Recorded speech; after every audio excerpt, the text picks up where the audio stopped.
Housing as a business, a community business-based entity. The presentation is going to look at a few things. First thing it's going to discuss is what is HaaB. Second, we're going to examine the demand for housing on First Nations in Canada. Third, we'll look at a 5-step approach to establishing HaaB on a First Nation. Next, why HaaB today? We'll then look at the home team. And finally, we'll discuss Can-Do and its relationship to the HaaB initiative. So firstly, what is HaaB? First way to start looking at the concept of HaaB is to look at what is a business. Basically, the business is the sale of goods or services for profit. And there's several characteristics of a successful business. They include profitability, they need to be self-sustaining, needs to create jobs, skill development, must be a growing market, there's got to be revenue sources, practical debt to equity ratios as well. Three components basically when we look at a business transaction. First, there's got to be a seller, and hopefully the seller is honest, established, and reputable. Secondly, there's got to be a product to sell. The product should have a fair degree of quality. There's got to be a demand for the product, and the product's got to be sold at a fair price. And finally, there's got to be a buyer in the marketplace to make this whole transaction work. And the buyer's got to be ready, willing, and able to participate in the transaction. So HaaB is a proven business model that encourages private home ownership and profitable rental housing regimes on a First Nation. And it incorporates mortgage finance spreads, which relates to something called a revolving loan fund, which we'll talk about in a subsequent slide. It also provides many opportunities for additional housing-related businesses or spin-off businesses. And another characteristic of HaaB is it uses private capital. Some of the principles surrounding HaaB: firstly, it's a community decision-making and control type of relationship where this will always be maintained. There's quality and fair price, including a reasonable profit. These things are required. It's needs-based and affordability-based housing. For example, larger, more expensive homes should be available to members that can qualify for mortgages. Some other HaaB principles: the title to land and home ownership must be clear, whether it's through a certificate of possession, First Nation allocation, or some sort of land management system. Traditional housing construction and financing methods will be practiced and modified where appropriate. However, new and innovative practices will be promoted wherever possible. The revolving loan fund. First Nation revolving loan funds are basically financial instruments that allow members to borrow money or capital for home construction and or repair. And it's an asset to the community. And as loans are repaid, the capital is lent out to new projects and new people requiring money, and this continues to revolve within the community as it grows and grows. So basically, you're keeping the profits within the community instead of the profits spilling out into neighboring areas. So who can borrow from a revolving loan fund? Firstly, only qualified individuals can borrow. Very important. Secondly, the key is not to set up an individual for failure. Loan defaults, if they happen, will be treated in the best interest of the defaulting member and the community. Setting up a revolving loan fund, there's two ways essentially to do that. One is to use internal First Nation money or capital. Second is to use external capital, and this can be done by raising money in the capital markets, whether it's the bond market, pension funds, or other similar instruments that are available. So finally, the characteristics of HaaB: it's got to be profitable, it has to be self-sustaining, it's got to support job creation, it needs to promote skills development. HaaB works when the market is growing and there's sources of mortgage capital. And of course the financial ratios, for example the debt to equity ratio, must be favorable as well. So in addition to establishing the revolving loan fund where the community can make money on interest that it charges on the mortgages, there's also a number of spin-off businesses that could also grow as a result of establishing HaaB. And this could be everything from material companies, construction companies, insurance businesses, deck building, furniture, wide range of spin-offs, which we've seen in the past and which will continue in the future as a result of the housing market being stimulated. Quick example here. There's the second column, dollars per house.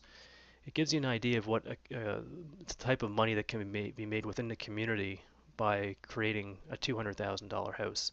Firstly, there's finance and interest, which would go to the housing business providing the mortgage money to the homeowners.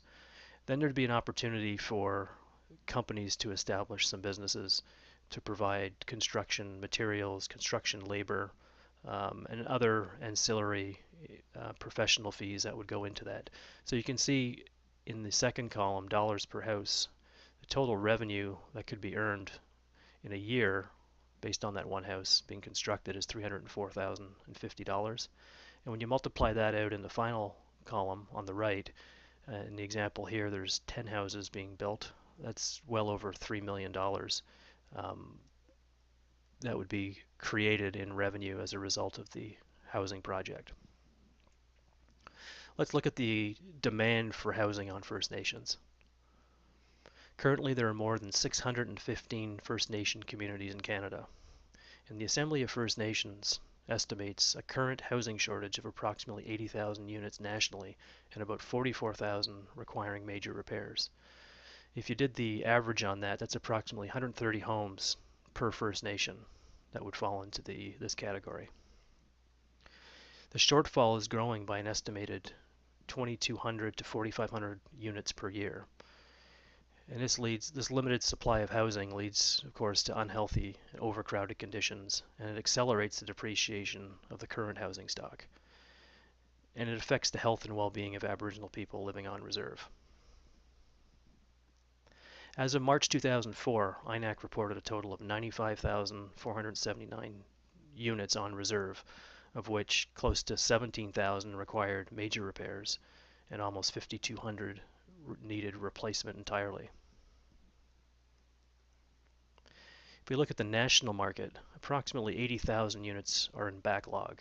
And if we looked at a conservative number, a figure of $200,000 per house, we're looking at $16 billion nationally in the national for First Nations as a whole in Canada. And then below that is Ontario broken down in isolation. 12,000 units are in backlog, represents about a $2.4 billion housing market, or $18 million per community. Now the housing market examples here, we're just using this for discussion purposes, and these are based on estimates. Obviously, users would need to verify this information before acting upon it in any way. And to further on with Saskatchewan and Manitoba, you can see that there's about 11,000 units in backlog for Saskatchewan, representing $2.2 billion. Manitoba is about 16,000 units, representing $3.2 billion. And the same disclaimer at the bottom here. These are estimates only, and we're just using it to highlight some issues. There is a five-step approach to establishing HaaB, which, as you explore the website, you'll see these tools and templates will be available to you. Step 1, community research and pre-planning. Step 2, establishing the proper business model. Step 3, establishing the elements of the business. Step 4, opening the doors for business. And Step 5, monitoring and best practices. So why HaaB today? First of all, there's a large and growing housing market on First Nations in Canada.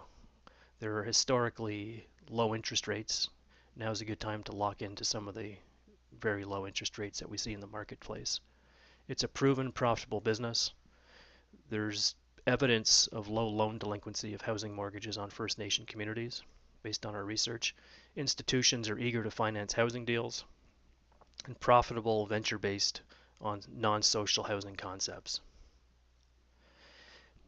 What's nice about HaaB, the principles of HaaB, is profits can be allocated to social housing or other community needs as the First Nation sees fit, or there's government housing initiatives. Right now there's a First Nation readiness in many First Nation communities to pursue HaaB.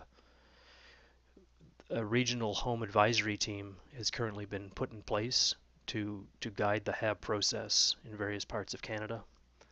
There's a HaaB website. And there's a variety of useful tools and toolkits that First Nation communities can use free of charge. And finally, a national organization called CANDO is going to be guiding the efforts of HaaB going forward on a national basis. Also, there's some proven best practice models currently out there on First Nations using revolving loan funds in Canada. Six Nations has a $20 million portfolio approximately. MBQ in Quebec, 13 million. Wendake, 22.8 million. Ganawage, 15 million.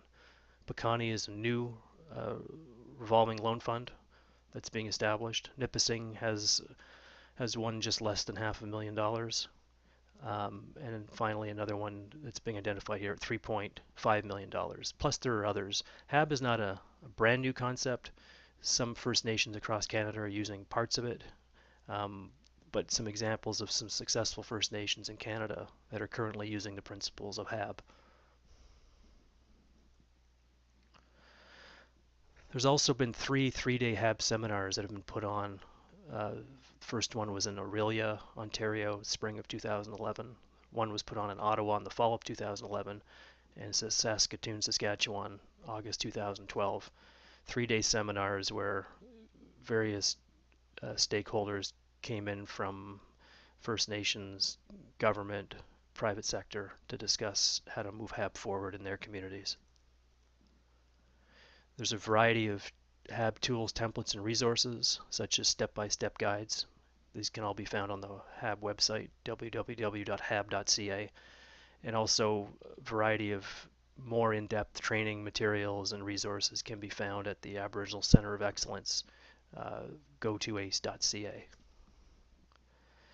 There are some home advisory teams being set up. To define what that is, the HaaB initiative is guided by a voluntary advisory board made up of a variety of professionals from the private and public sectors. And they've been called the Housing Opportunity Management Expertise Advisory Team, or HOME Team for short. The Saskatchewan Home Advisory Team was newly established in September 2012, and they've conducted 2 HOME Team meetings to date, and they've identified 8 pilot First Nation communities in the province of Saskatchewan to move forward using the principles of HaaB. The home team commitment. First and foremost, they want to help advance HaaB on First Nations.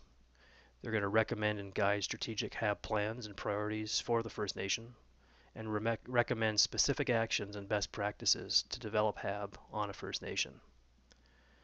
It's initiation of communication with First Nation practitioners that wish to develop housing as a business on their First Nation. They'll work with First Nation professionals and advisors and evaluate, monitor, and make recommendations to stakeholders and practitioners on the demonstration projects to enhance the success of the businesses. And the home team will continue to develop specific tools and templates for HaaB practitioners.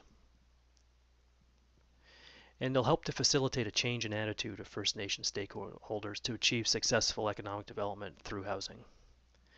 And all of the HaaB team members are committed to the highest ethical standards in mentorship, and they're guided by a bunch of various values such as accountability, adaptability, competence, cooperation, all per the terms of reference, which you can find on the haab.ca site. As I mentioned before in the presentation, CANDO is a national organization that is located in Alberta, and they'll be guiding the HaaB initiative on a national basis going forward. They've been around for 23 years, and their mission is to build capacity, which strengthens Aboriginal economies by providing programs and services to EDOs. For more information about HaaB, please call or contact Lori Buffalo at her email address is lori.buffalo@edo.ca, or you can call her at 1-800-463-9300, or locally area code 780-990-0303. Thank you.